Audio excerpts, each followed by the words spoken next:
Bonjour à tous et bienvenue dans ce nouveau numéro du Journal des Sciences pour un tour d'horizon de l'actualité scientifique. Au sommaire de ce numéro, Lovecraft chez les termites, une supernova 25 ans après, les campagnols disparaissent et Roboméduse, le retour. Voilà une forme d'hommage à laquelle l'écrivain américain Howard Lovecraft ne s'attendait pas. Des scientifiques de l'Université de Colombie-Britannique au Canada ont donné le nom de personnages de ces romans à des organismes unicellulaires vivant dans l'intestin des termites. Dans plusieurs de ses ouvrages, Lovecraft met en scène deux monstres. Cthulhu est représenté sous la forme d'une pieuvre géante dotée d'ailes de dragon et Cthulha, sa fille, a le même aspect. Deux organismes qui aident les termites à digérer les fibres de bois ont été découverts récemment.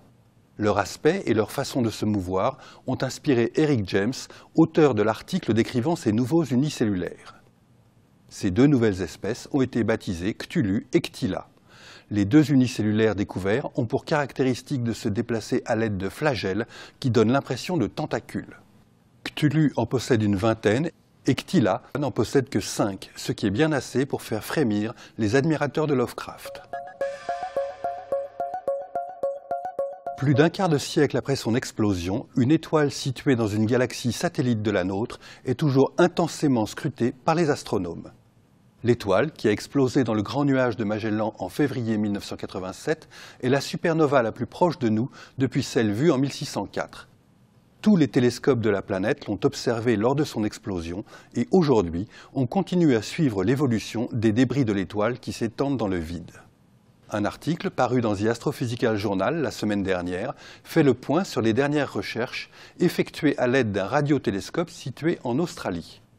Les chercheurs ont observé les restes de la supernova dans le domaine des ondes millimétriques pour obtenir des images très détaillées. Ces images ont été comparées à d'autres faites dans le domaine des ondes visibles et des rayons X pour comprendre la dynamique de ces explosions et leur interaction avec le milieu interstellaire. Ces observations semblent indiquer qu'un objet compact se trouve au centre de la nébuleuse, ce qui indiquerait que l'explosion de la supernova n'a pas fabriqué de trou noir. D'autres observations seront nécessaires pour caractériser cet objet massif. Les campagnols, petits rongeurs ressemblant aux souris, sont un maillon important de la chaîne alimentaire des carnivores, comme le renard, la belette ou encore les hiboux. On sait depuis longtemps que ces bestioles ont tendance certaines années à pulluler et à devenir envahissantes, comme les lemmings dans les régions arctiques. Le professeur Thomas Cornulier de l'Université d'Aberdeen, en Écosse, a recueilli des données sur la densité de campagnols en Europe ces 40 dernières années. Son étude, parue dans la revue Science, montre une importante diminution du nombre de campagnols dans toute l'Europe. Ces animaux, bien que toujours présents partout, ne passent plus que rarement par des périodes de pullulation. Ce changement semble associé à une réduction de la croissance des populations en hiver, suggérant que les conditions climatiques en Europe sont devenues moins favorables.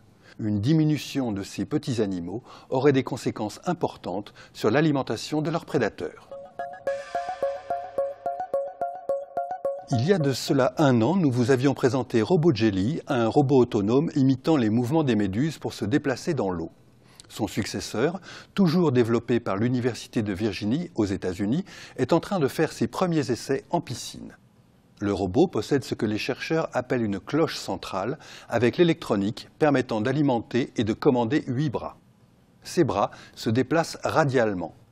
Cette musculature radiale est recouverte d'une chair de silicone.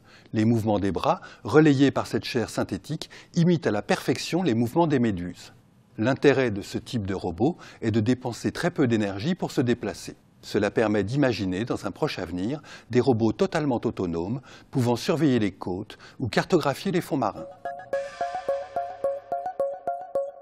Ce numéro est maintenant terminé. Rendez-vous la semaine prochaine pour un nouveau tour d'horizon de l'actualité scientifique. En attendant, retrouvez-nous sur scienceactualité.fr, le site de la rédaction.